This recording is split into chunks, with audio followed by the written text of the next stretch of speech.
Ready, Pickle Rick?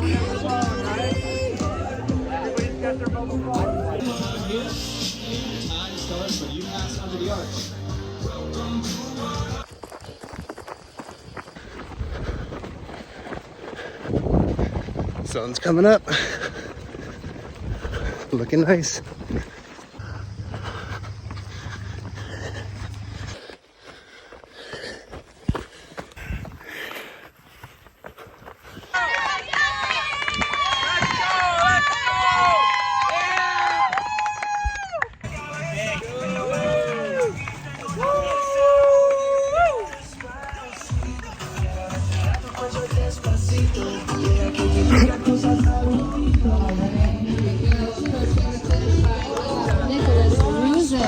Haymarket, Virginia. 50K finish. Way to go. Congratulations. Thank you.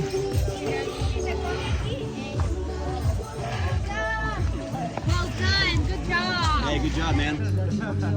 Of course, anytime. Okay, so I want to go over my couch to 50K in a little more than 3.5 months. So I wanted to put out the disclaimers and everything like that. The video is not for everyone, so if you are already an elite runner or a very good fast runner type thing, you're probably not going to get much information out of this video or much help. Or if you are someone who used to run, who's getting back into it or wants to get back into it, you may be able to get a little bit out of it. Or if you're someone who just needs motivation for a 10K, a half marathon, or something like that, then this video is probably good for you, even though you're not gonna be running a 50K, but just knowing like the little things. And also the other disclaimer, which isn't a big thing for this video, but for my future plans, as long as everything's successful, the real plan is for me to do a 100-mile ultra in 4.5 months. So that's in 3 weeks, as long as everything's fine, because I did twist my ankle on this 50K at mile 9 and it hurt really bad.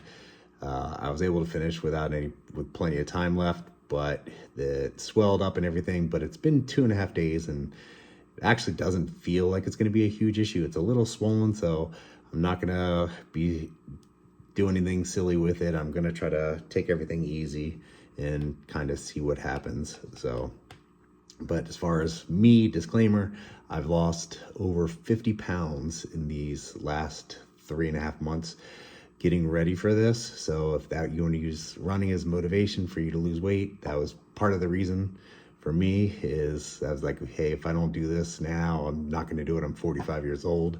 I looked at, because I have a history, but it's been 10 years since I've done any long distance things. I've done a 50 miler before, and I also used to do Ironman triathlons. Wasn't an elite person or anything like that, but some of the knowledge from being out that long, it carries over. And so what I did this weekend was I did the Grindstone 50K ultra. It's a trail ultra, and according to my watch, I think we had like 50 to 100 feet of climbing and elevation and stuff like that. So it wasn't exactly an easy course, but you know, in my mind, I'm like, I'm training for 100 miles, you know, but it was supposed to be a training run for me. So I'll go over the things where I messed up, and I should not have messed up because I did have the history of doing long distance stuff before. I should have known better, especially because when I was early to mid 30s, when I used to do those races, I never messed these things up, and I messed them up 2 days ago. So the first one is, if you have a plan, stick to your plan. No matter how froggy you feel, like I was feeling froggy. I knew it was going to be a warmer day than what I was expecting, but they said it was going to be cloudy. Of course, the clouds all cleared up and ended up being nice and sunny and hot. So my plan was, I was like, oh, okay, whatever. I was like, beat the heat, get as far as I can, then slow down once it cool, once it gets hot. So what happened was I met somebody, a nice person or whatever, who is obviously a better runner, more experienced in these trail runs and stuff.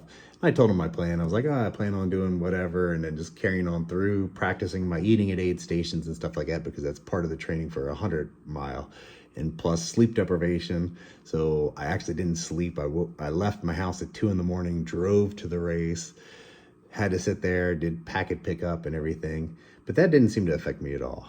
I'm a retired firefighter, I guess you can see in the background. So I'm used to being up all night and stuff like that. So, but I've been retired for a few years, so I wanted to have the practice again of being tired and doing something like this. But the number one mistake that I made was when I was talking to the guy who was a better runner than me. Of course, he has all this history. He just did like 150 something mile desert stage, self-supported desert run and everything. So I'm just cruising out there with him, not paying any attention to my pace for the first, I don't know, like 9-10 miles. And right around mile 9, we're going up hills that that I was planning on walking and all that other stuff, but I felt great until I twisted my ankle. When I twisted my ankle, it started hurting, but the pain kind of went away. But the tall tale sign that I was going way faster than I should have is when we started passing some of the people who were doing the 100K race, and we were only at like mile 10 or 11. So I was like, oh, okay. I was like, I need to start paying attention to my pacing. I want to be nice. I was like, we're having a great conversation, me and him and stuff. I was like, but I have another race coming up in 3 weeks. That's 3 times the distance pretty much. So I can't like risk any more injuries. I already twisted my ankle, but like I said, it didn't feel super bad. So I was like, thought I got really lucky with it. So at the next aid station, it was pretty crowded, and I used that as the opportunity to kind of split off from him. So the first pointer is stick to your plan. And I always used to say with the Ironmans, and I would tell new people, just put blinders on. You see those little horses and stuff when they're in the cities, they put the blinders on. They don't pay attention to what anyone else is doing. You don't want to look at somebody and be like, oh, I'm in better shape than them, I should be ahead of them. You never want to do that. You just stick your own race, because some people are really good at banking time and then holding on, where other people who's, everybody's different.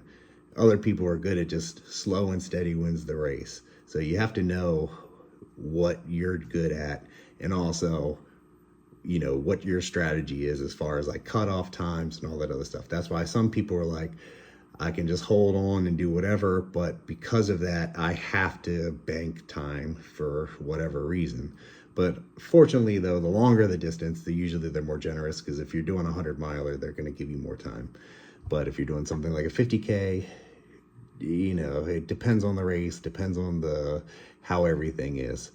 So that's the number one tip. Tip 2 is, if you're doing a trail race, this is how I twisted my ankle. I was like, okay, the terrain doesn't look that bad anymore. I'm going to enjoy these views, because part of this thing is the views. I looked off in 1 second, twisted my ankle. Not even a mile later, I saw 2 people wipe out. Then about a mile after that, I saw another person take a dive. But it's crazy, because all the technical areas, I didn't see not one person fall, not one person. So pay attention to what you're doing, and realize, if you're not an elite runner, who cares? If you see a view you want to take a picture of or do something, just slow down, stop, look at it, take a picture, enjoy the view, enjoy a bridge, a scenery, or whatever you want to do. So don't hurt yourself. Don't be silly and hurt yourself. Just be careful out there. And then the third thing, this one, it takes a lot of experience to know. And for me, being so long out, I was pretty rusty at it, especially because this run was supposed to be a training for a 100-mile race. So part of the 100-mile thing is keeping your calories up and eating and practicing. So I was trying to eat as much and drink as much as possible during these aid stations. So part of what happened was probably the reverse of what people would think would happen, is because I get a lot of my nutrition through fluids and stuff, and I don't have time to read. Didn't waste the time for a 50K to read the packets and stuff like that of my gels. So I'm just grabbing whatever's convenient. So I actually, once the sun came up, I'm drinking all these drinks that they're giving me, and they're electrolyte drinks. And then turns out all the gels I'm grabbing out of my pack, they're all electrolyte gels with carbohydrates and everything. And then other things like the electrolyte jelly beans I ate and stuff. And I should have separated things that are just pure carbs and maybe some caffeine, and then other ones that are electrolyte focused, because I actually feel like I think what happened was I overdid it with electrolytes. So because there were so many electrolytes, it actually dehydrated me, where like I didn't pee during the race. I didn't pee for 4, 5, 6 hours after, because sometimes the electrolyte imbalance can be opposite, and then your body holds and retains everything. So I was getting really bad muscle cramps near the end and stuff like that, which I've had muscle cramps. They really don't bother me. Yeah, they kind of hurt, but I usually just kind of just go through. But it was tightening up my ankle. So at the very last few miles, my ankle started to hurt. It went from not bothering me at all to like really tightening up and stuff. And I actually think that was part of the whole electrolyte imbalance thing. All the other muscles were tight, where normally, like I said, I've done a lot of races years ago where I pushed through some muscle cramps and stuff like that. And this, like I said, it really put a hurting on my ankle. So that's something that kind of is an experience thing and knowing. But for me, what I learned from it was to try to separate, my foods, so that I know which things are electrolytes, which things aren't. Because, electrolyte imbalances can be a tricky thing. Too little, you get cramps. Too much, you can get cramps, and they could be dangerous. So that's a learning experience for me, especially training for a 100-miler where I have to cram a bunch of food and stuff like that. And the easiest way you're going to do it is drinking fluid and gels and stuff like that. So I don't know if anyone got anything out of this, but I'll probably go into way more detail about things when I do the 100-mile, more of my history versus what's going on, so that I can explain like things that would help people who've never done anything before, and stuff like what you can expect to, as far as would you be able to do something the same as what I did, or as long as I complete it. So we won't know for a few more weeks, but and hopefully my ankle is good. So it's swollen, but it's not really bad for only being 2 days out. So I got a little bit of bruise and some swelling, but hopefully it's good. One other thing, I really wanted to get a lot of pictures and everything. So this is my first video I've ever done during a race where I've tried to get pictures and some video. And once the sun came out, my hands got all slimy and gross and my phone didn't work. So the footage I have is not the best. I have a few nice pictures of sunrise, right when the race first started, but all the actual stuff of what the Grindstone 50K had, as far as like climbs and all that other things that people probably want to see, I had my phone out and I'm pressing it, I'm wiping off and stuff, and I was like, I couldn't get my phone to work until the very end, where I slowed way down, because I was like, all right, I'm cramping or whatever, and my ankle hurts. And I was like, I don't want to mess up my 100-miler. I was like, I've got hours to spare for cutoff. I was like, I'm fine. So next time for my 100-miler, it should be the leaves should be falling. It should be really pretty. So hopefully I'll get some video if people actually want to watch it. So And I'll go into more detail about mindset things and certain things that I learned, things that I think that would help other people and helped me. So